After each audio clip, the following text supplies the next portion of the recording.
네, 가정의 달 연휴 잘 보내셨죠? 저도 연휴를 잘 보냈는데요. 가정의 달이기 때문에 저도 연휴 때 오랜만에 서울에 올라가서 가족들을 만나는 시간을 많이 가졌습니다. 특별히 큰 집에 찾아가서 저희 친할머니를 뵙고 왔는데요.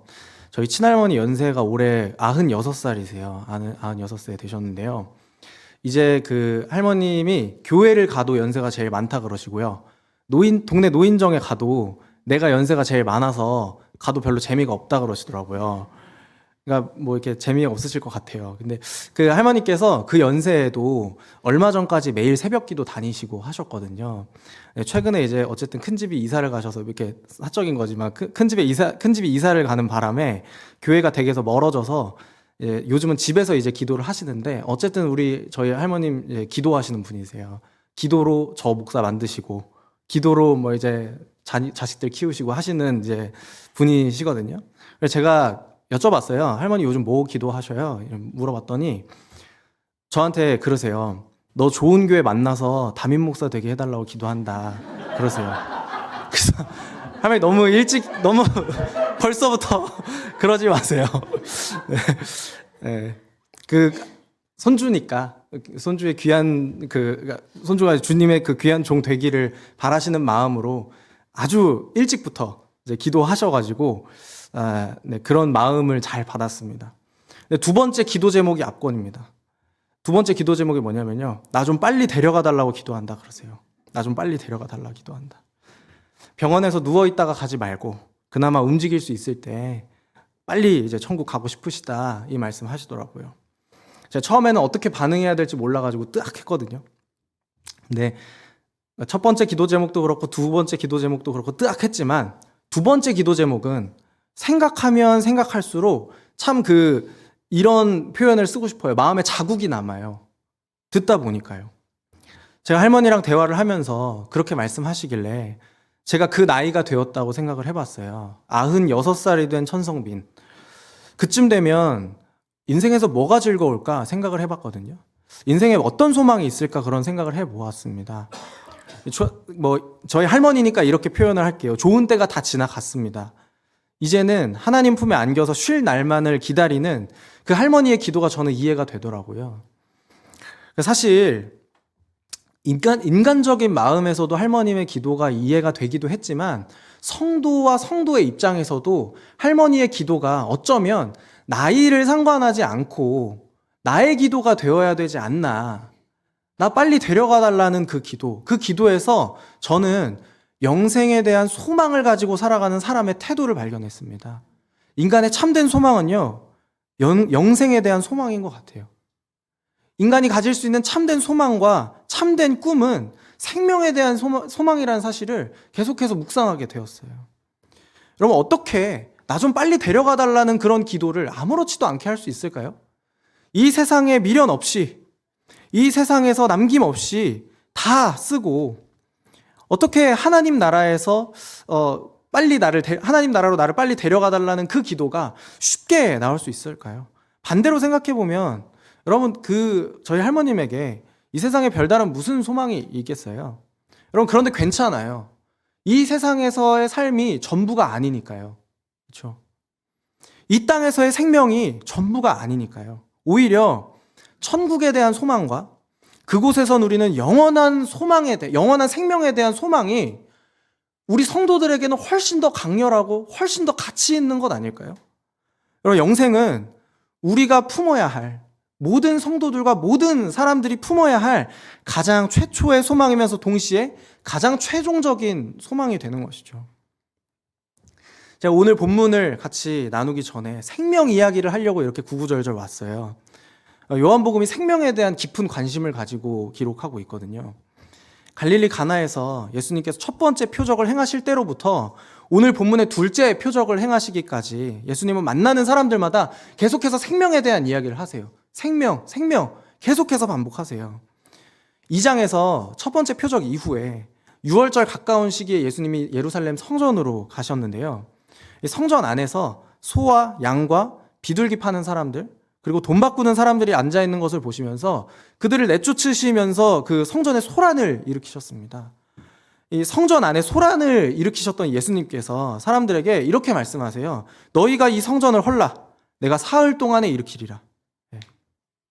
여러분, 이 말씀은 표면적으로는 생명에 관련된 이야기는 아니지만 이 본문을 계속 읽다 보면 이 뒤에 이 생명 이야기였다는 걸 깨닫게 돼요. 제자들이 예수님께서 죽으시고 다시 살아낸 이후에, 다시 부활하신 이후에 이게 성전 이야기가 그냥 건물 얘기가 아니었구나라는 걸 깨닫게 되거든요.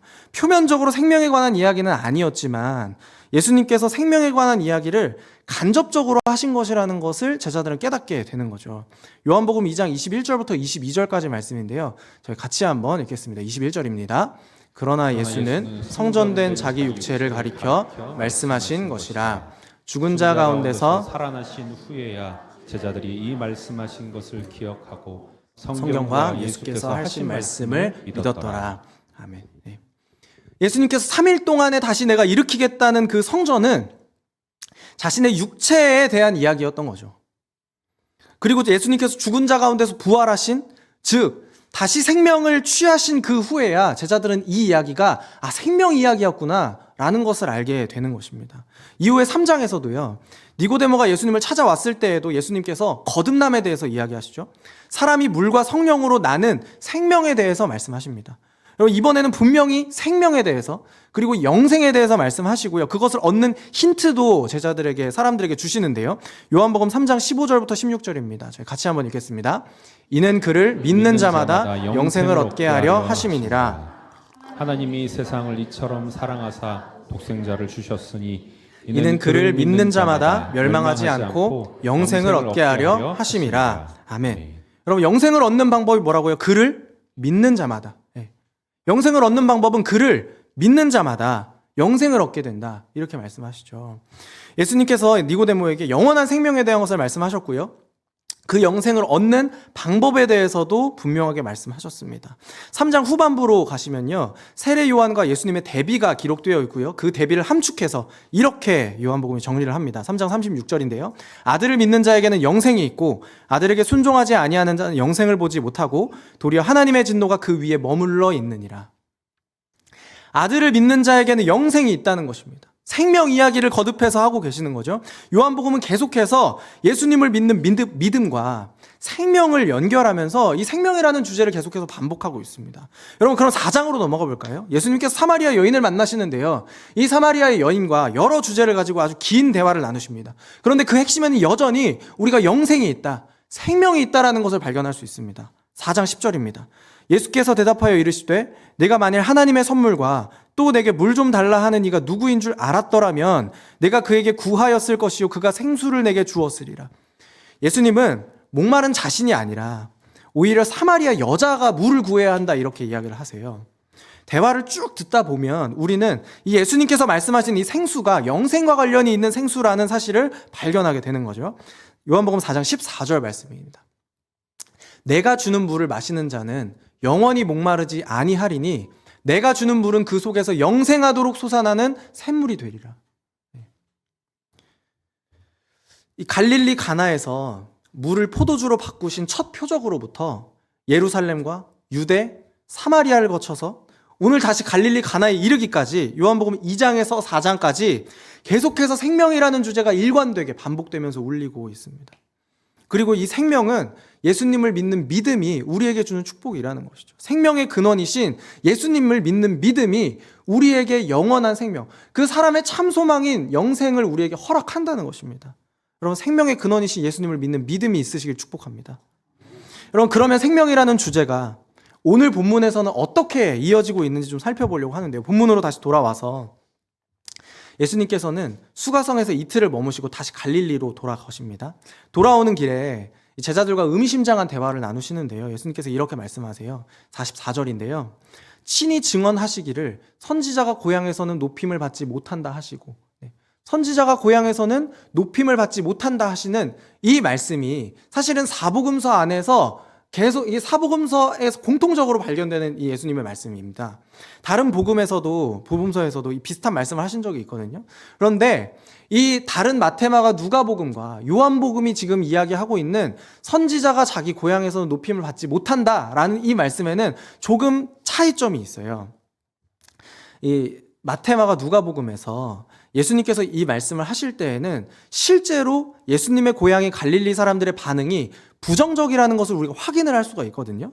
이 갈릴리 사람들의 반응이 매우 부정적이었고, 뭐 예를 들면 예수님이 고향의 회당에서 배척을 받으신다든지, 예수님의 말씀을 듣고 크게 화가 나기도 하고, 뭐 예수님을 죽이려고도 하고, 그러다 보니까 자연스럽게 예수님의 이 말씀이 이해가 되는 부분이 있어요. 선지자가 자기 고향에서는 높임을 받지 못한다, 환영을 받지 못한다 말씀하시는 그 말씀이 이해가 되고요. 예수님도 그곳에서 아무런 권능도 행하시지 않으셨다는 그런 이야기도 포함이 되어 있습니다. 근데 오늘 본문을 보시면요, 갈릴리 사람들의 태도가 조금 달라진 걸 알 수가 있어요. 45절 말씀인데요. 45절 같이 읽습니다. 시작. 갈릴리에 이르심에 갈릴리인들이 그를 영접하니 이는 자기들도 명절에 갔다가 예수께서 명절 중 예루살렘에서 하신 모든 일을 보았음이더라. 아멘. 큰 차이점이 두 가지 있는데요. 44절 한 번 더 볼까요? 44절 한 번 더 보여주시면요, 다른 복음서에서는 사람들의 부정적인 반응이 먼저 있고 그 다음에 예수님의 말씀이 있어요. 근데 요한복음에서는 사람들을 만나기도 전에 예수님이 저렇게 말씀을 하세요. 선지자가 고향에서는 높임을 받지 못한다. 사람들을 만나기 전인데.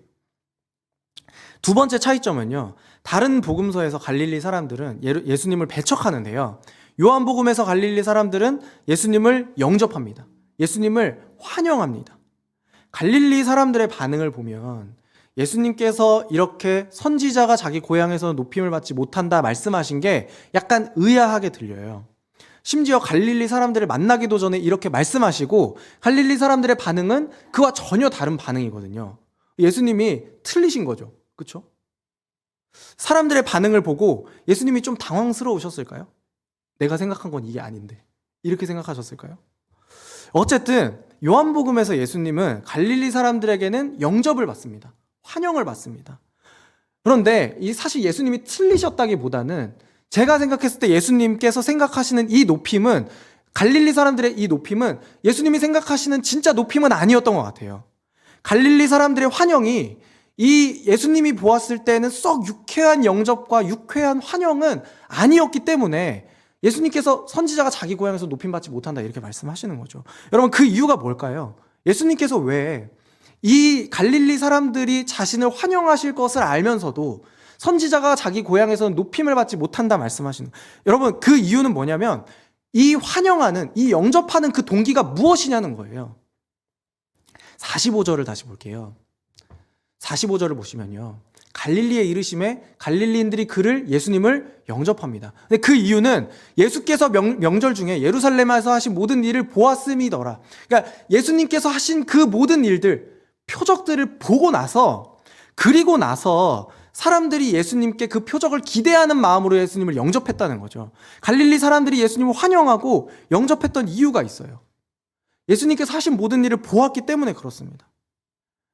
예수님께서 예루살렘에 방문하셨을 때, 첫 번째 방문하셨을 때, 복음서에 자세하게 기록하진 않지만 이미 그곳에서 많은 표적을 행하셨다고 요한복음 2장 23절에 그렇게 기록하거든요. 심지어는 그 표적을 보고서 많은 사람들이 예수님을 믿었다고 이야기를 합니다. 23절 말씀인데요, 6월절에 예수께서 예루살렘에 계시니 많은 사람이 그의 행하시는 표적을 보고 그의 이름을 믿었으나, 이렇게 이야기를 합니다.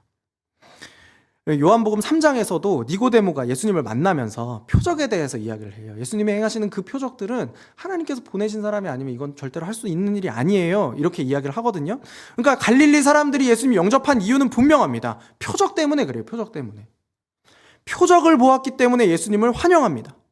그러니까 사실은 선지자가 왜 고향에서 높임을 못 받았나 생각해보면 예수님이 아니라, 실제로 그 사람들이 예수님을 높였던 게 아니라 그 예수님이 행하시는 표적 때문에 예수님을 높였기 때문에 예수님께서 그렇게 평가하신 게 아닐까 싶어요. 여러분, 한 달 전에 제가 요한복음 2장 설교하면서 가나의 혼례에서 표적의 의미가 있기 위해서는 표적이 곧 예수님을 믿는 믿음으로 연결돼야 된다는 이야기 했거든요. 기억나시죠? 네. 표적은 곧 예수님을 믿는 믿음, 기억 안 나시면 유튜브 찾아보세요. 예수님을 믿는 믿음으로 연결돼야지 진짜 표적이에요. 왜냐하면 표적은 표지판이잖아요. 표적은 예수님을 가리키는 표시일 뿐이다. 표적됨이 성립하기 위해서는 표적이 진짜 표적이 되기 위해서는 반드시 그 표적을 지나서 예수님을 믿는 믿음을 가리켜야 한다. 기억나시죠? 그래서 사실 우리가 가장 본받아야 할 대상은 그 2장 가나의 혼례에서 가장 우리가 본받아야 할 대상은 예수님의 말씀에 순종하고 표적을 목격한 물떠온 하인들보다도 본문에서 아무것도 하지 않고도 표적을 보고 예수님을 믿은 제자들이었다까지 제가 말씀을 드린 적이 있습니다. 다시 본문으로 돌아와서요. 갈릴리 사람들도 예수님이 하신 모든 일을 보고 믿었거든요. 보고 믿었는데 이거 똑같은 그 구조인데요. 예수님이 고향에서 받은 이 높임은 높임 아니라고 생각하시는 거예요. 갈릴리 사람들이 자기를 영접하고 환영한 이 높임이 그게 높임 아니었다고 생각하시는 거예요. 그럼 여러분 이렇게 한번 생각해 볼까요? 표적을 보고 믿은 것은 참된 의미에서 믿음이 아니다? 어떻게 생각하세요? 뭔가 앞에서 했던 이야기랑 부딪히죠. 모순이 있죠. 그럼 여러분 이렇게 한번 생각을 해볼까요? 제 친구 중에, 그러니까 가상으로 제 친구 중에 필요할 때만 연락되는 친구가 있다고 생각을 해보세요. 제가 필요할 때만 연락이 되는 친구. 저한테 뭐 돈을 빌린다든지 물어볼 게 있다든지. 평소에는 연락 안 되다가 자기 필요할 때만 연락되는 친구 혹시 있으세요? 있으시죠? 한 명쯤은 있던데요. 근데 막상 내가 필요할 때는 연락도 안 되고 단톡방에서도 묵묵부답이다가 읽고 뭐 대답도 안 하고 일 없어졌는데 대답도 안 하고. 여러분 물론 친구기 때문에 바쁘잖아요. 뭐 각자의 삶이 있으니까 뭐 이렇게 판단을 쉽게 내릴 수는 없지만 사실 그게 반복되다 보면 이 친구가 나를 친구로 생각하고 있다 생각할 수 있을까요? 자기가 필요할 때만 연락이 되고 내가 정작 필요할 때는 연락이 안 되는 이 친구에게 그런 상황들이 반복돼서 누적된다면 내가 이 친구를 친구로서 그냥 사심없이 받아들이기에는 조금 걸리는 게 생기죠. 이 친구가 만약에 저에게 연락을 먼저 줄 때 저는 자연스럽게 이렇게 생각할 거예요. 또 뭐 부탁하려고 연락했나 보나. 또 뭐 필요해서 연락을 했나 보다. 이렇게 생각하지 않을까요? 조금씩 그 친구와의 인간적인 관계를 나누는 것은 좀 멀리하게 될 것 같아요. 이 친구에게 정말로 필요한 건 저와의 우정보다도 그 우정 주변에 떨어지는 이득 같은 거라고 제가 자연스럽게 생각하지 않을까요? 여러분 갈릴리 사람들은 고향으로 돌아온 예수님을 환영했습니다. 예수님이 예루살렘에서 행하신 그 많은 표적들을 보았기 때문에 그렇습니다. 여러분 그러면 갈릴리 사람들이 예수님께 드리는 게 정말 높임이라고 말할 수 있을까요? 정말 참된 의미에서 순수한 존경이라고 말할 수 있을까요? 아니면 표적을 향한 기대라고 이야기할 수 있을까요? 여러분 예수님께서 이제 이렇게 이야기하신 이유를 아시겠죠? 표적은 예수님을 믿는 믿음으로 이끄는 표지판이 분명합니다. 표적은 예수님을 가리켜서 그 표적으로 하여금 예수님을 믿는 믿음으로 나아가는 출발점이 되어야만 합니다. 그렇지만 표적 때문에 예수님을 믿어서는 안 됩니다. 왜냐하면 예수님을 믿는 믿음이 우리에게 가장 크게 베풀어주는 보답은 표적이 아니기 때문에 그래요. 바로 생명이기 때문에 그렇습니다. 물론 예수님을 믿는 믿음 가운데에서 우리의 삶의 필요를 놓고 간구하는 기도가 반드시 필요하고요. 예수님께서 그것을 외면하지 않으세요. 하나님께서 그 기도에 응답하시는 줄 믿습니다. 그렇지만 표적 때문에 그걸로 나아가서는 안 되는 거예요. 표적 때문에만 하나님께 나아가서는 안 된다는 것이죠.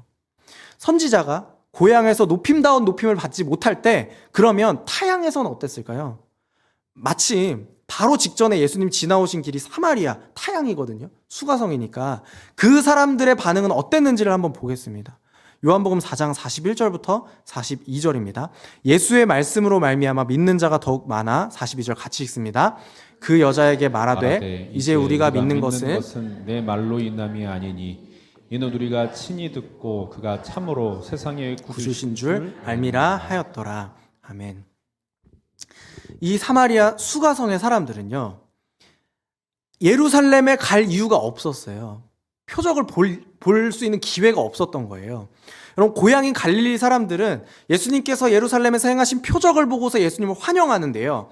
수가성에서 이틀 동안 예수님과 함께 머물렀던 사람들은 표적이 없었는데 예수님을 믿었어요. 세상의 구주로 받아들일 수가 있었어요. 예수님의 말씀을 듣고 그가 누구인지를 깨닫고 참으로 그는 세상의 구주시라 믿을 수 있는 그 믿음으로 이 수가성 사람들이 내린 결론이 그거였던 것이죠. 때로 표적은 표적이나 기적 같은 것들은 예수님과의 관계가 시작되는 지점이 되는 것은 사실입니다.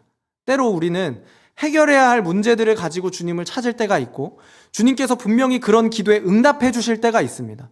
그런데 본문은 표적에 근거한 믿음이 분명한 한계가 있다는 것을 말하고 있습니다. 그래서 우리는 주님을 예배하는 우리의 동기가, 주님께로 나아가는 우리의 동기가 무엇인지를 끊임없이 우리 자신에게 되물어야 한다는 것이죠. 예수 안에 있는 생명인지, 그것이 우리로 하여금 주님을 예배하게 하는지, 아니면 예수님께서 우리에게 주시는 표적이 우리를 주님께로 나아가게 하는지, 표적을 기대하고 이 주님께로 나아가는지, 아니면 예수님과 누리는 그 생명 안에서 우리가 참된 기쁨과 소망을 발견할 수 있기 때문에 지속적으로 예수님께로 나아가기로 선택하는지, 그것을 분별할 수 있는 우리의 분별력이 있어야 한다는 것이죠. 표적은 우리에게 예수님을 발견하게 만드는 중요한 출발점이 되는 건 사실입니다. 그렇지만 반복해서 말씀드리지만 우리는 표적 때문에 믿어서도 안 되고요, 표적 때문에 예수님이 우리를 섬기게 해서도 안 돼요. 반대로 우리가 삼위 하나님을 참으로 섬기는 그 순간이, 그 생명 안에서 우리 주님과 참되게 누리는 그 생명이, 그 생명을 나누는 순간이 사마리아 여인에게 말씀하셨던 영과 진리로 예배하는 순간 아닐까요? 그분이 나를 위해서 표적을 행하셔야만 주님이 되는 것이 아니라 내가 그분의 영광을 위해서, 세상의 구주이신 그분의 영광을 위해서 존재하는 그 순간이 예수님께서 기대하셨던 선지자가 고향에서 높임받는 순간이 될 것입니다. 그 이후에 갈릴리 가나에서 생명이 필요한 한 남자가 찾아옵니다. 예수님을요. 요한복음 이 사건을 두 번째 표적으로 기록하는데요, 갈릴리에서 사람들의 환영을 받으신 이후에 왕의 신하라고 불리는 사람이 갈릴리 가나에 계신 예수님을 찾아옵니다. 이 왕의 신하에게는 생명이 절실하게 필요해요. 왜냐하면 그 아들이 병들어서 죽게 되었다고 성경이 기록하고 있거든요. 이 왕의 신하는 예수님께서 갈릴리에 도착하셨다는 그 소식을 듣고 가버나움이라고 하는 그 갈릴리 호수 근처의 동네에서부터요, 갈릴리 가나까지 30-40km 정도 되는 길을 급하게 달려왔습니다. 이 요한복음이 계속해서 생명에 관심을 두고 있었던 거 기억하시죠? 그렇게 보면 이 왕의 신하는 적합한 사람을 잘 찾아온 거예요. 그렇죠? 생명을 주실 수 있는 분을 찾아간 거니까요. 이 신하는 그래서 예수님에게 내 아들의 병을 고쳐주소서 이렇게 예수님께 요청을 합니다. 그 말을 들은 예수님의 반응이 실망스러운 반응인데요, 요한복음 4장 48절 말씀을 보시면요, 4장 48절에서요, 예수께서 이르시되 너희는 표적과 기사를 보지 못하면 도무지 믿지 아니하리라 이렇게 말씀하세요. 너희는 표적과 기사를 보지 못하면 도무지 믿지 아니하리라. 왕의 신하는 이런 말을 듣고 싶었던 게 아니겠죠. 그래서 실망했겠죠. 예수님 입장에서는 여전히 표적과 기사를 의지하는 사람들에게 실망스럽습니다. 왕의 신하가 두 번째로 내 아이가 죽기 전에 내려오소서 간절하게 요청을 하는데요, 예수님께서는 왕의 신하의 요청에 이렇게 말씀하십니다. 50절 말씀인데요, 예수께서 이르시되 가라 내 아들이 살아있다 하시니 그 사람이 예수께서 하신 말씀을 믿고 가더니, 그 사람이 예수께서 하신 말씀을 믿고 가더니, 왕의 신하가 예수님의 말씀을 믿고 갔습니다. 사실은요, 우리는 이 시점에 이 왕의 신하의 아들이 열기가 떨어지고 생명의 기운이 다시 그에게로 회복되었다는 것을 알지만요, 왕의 신하의 입장에서, 이 말씀을 들은 왕의 신하의 입장에서 아무것도 분명한 것은 없거든요. 그냥 믿고 갔습니다.